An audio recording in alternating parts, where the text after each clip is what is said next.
উপস্থিত সকলকে আমার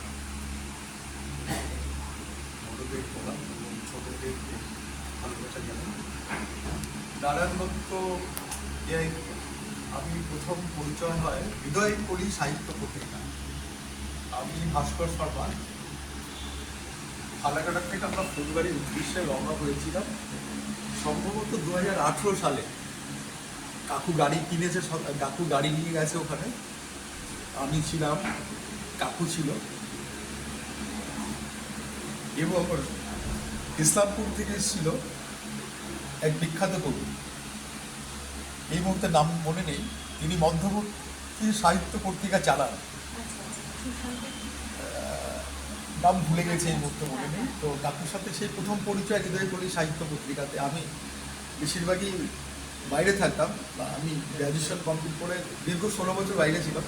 তো হৃদয় কলি সাহিত্য পত্রিকাতে তখন কাকুর সাথে আমার প্রথম দেখা, এবং কাকুর জ্ঞানের গভীরতা, কাকুর লেখা, কাকুর কবিতা বলার ধরন, ভঙ্গিমা, তখন থেকেই আমি কাকুর ফ্যান।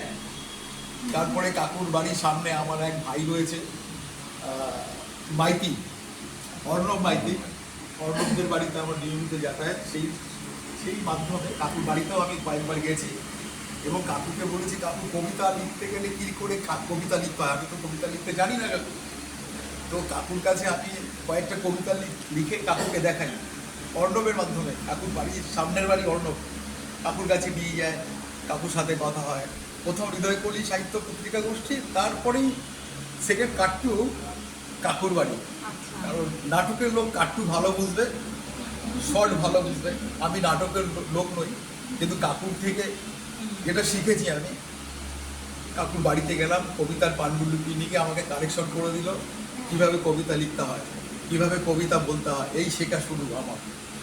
তারপরে আমার আরেকজন কাকু রয়েছে, রামসেবক কাকু, ওনার কাছ থেকে শিখেছি। আর নারায়ণ কাকুর থেকে তো আমি অহরহ শিখেছি। আজকে এই স্মরণসভা আসবো, কিছু বলতে হবে। সব থেকে যেটা আমাকে কষ্ট দিয়েছে, 7ই মে এই হলেই আমার জন্মদিন পালন হয়েছিল। দূরকথা পত্রিকার উদ্যোগ নিয়ে আমার জন্মদিন পালন হয়েছে এবং কাকু এসেছিলেন। কাকুর শারীরিক কষ্ট নিয়ে কাকু অনুষ্ঠানে এসছেন এবং সেখানে আমার ছেলে, ছোট ছেলে, তাকে দিয়ে আমি গানও করিয়েছি। সৌভাগ্য যে কাকুকে গান শোনাতে পেরেছি, কাকুর থেকে আমি শিখেছি। এখনও আরেক কাকু রয়েছে, তার কাছ থেকে শিখছি। এক কাকু তো হারালাম, এই বয়সে হারাবো, মানে আরও শিখতে পারতাম। আমি কাকুর থেকে অনেক কিছু শেখার ইচ্ছা ছিল। কবিতা শিখেছি, আমার নাটক শেখার ইচ্ছা ছিল কাকুর কাছ থেকে, সেই শেখাটা অপূর্ণ রয়ে গেছে। এবং আমি পরিবারের যারা রয়েছে তাদের কাছে আমার সম্বোধনা জানাই। আজকের এই চরম দুঃখের দিন আমরা কাকুর পাশে আছি, মানে তোমাদের সাথে রয়েছি। এবং কাকুর থেকে আমি এখনও শিখি। কাকুর লেখা যেই কবিতার বই উনি বের করেছে এবং গল্প সাহিত্য, ওনার অনেক প্রতিভা ছিল, বহুমুখী প্রতিভার অধিকারী। ফালাকাটা সংস্কৃতির জগতে নাটক, কবিতা বলো, গল্প, উপন্যাস, উনি যেই সাহস দেখিয়েছেন, ফালাকাটার থেকে কলকাতার মতো জায়গায় উনি যেভাবে তার সাম্রাজ্য বিস্তার করেছেন, আমরা কাকুর পথেই হাঁটব। এবং আমাদের সাথে দূরে কোথাও পত্রিকা পাবলিকেশনের কর্ণধার রয়েছেন।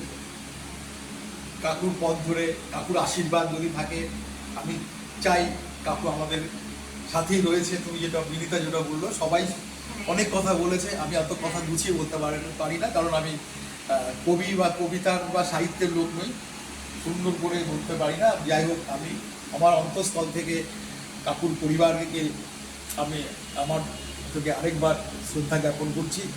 এবং তুমি মনোবল নিয়ে আগামী দিনে আরও বড় জায়গায় পৌঁছাবে। শুনেছি তুমি বাইরে থাকো, তো আরও অনেক আমরা কাকুর সাথে রয়েছি। কাকুর যে কবিতা, কাকুর যে গল্প, উপন্যাস আমরা ছড়িয়ে দেবো। কাকুর কবিতার পাঠ যারা করেন তাদেরকেও বলবো, ছোটো ছোটো যারা বাচ্চা রয়েছে, কাকুর কবিতা, কাকুর সুন্দর ছন্দের কবিতা, খুব ছন্দের কবিতা লিখে, খুব সুন্দর। আমি ভালো কবিতা পাঠ করতে পারি না, যারা কবিতা শিখেছে, যেমন আমাদের এখানে সন্দীপা শিখেছে বা আমাদের বিনীতা শিখেছে।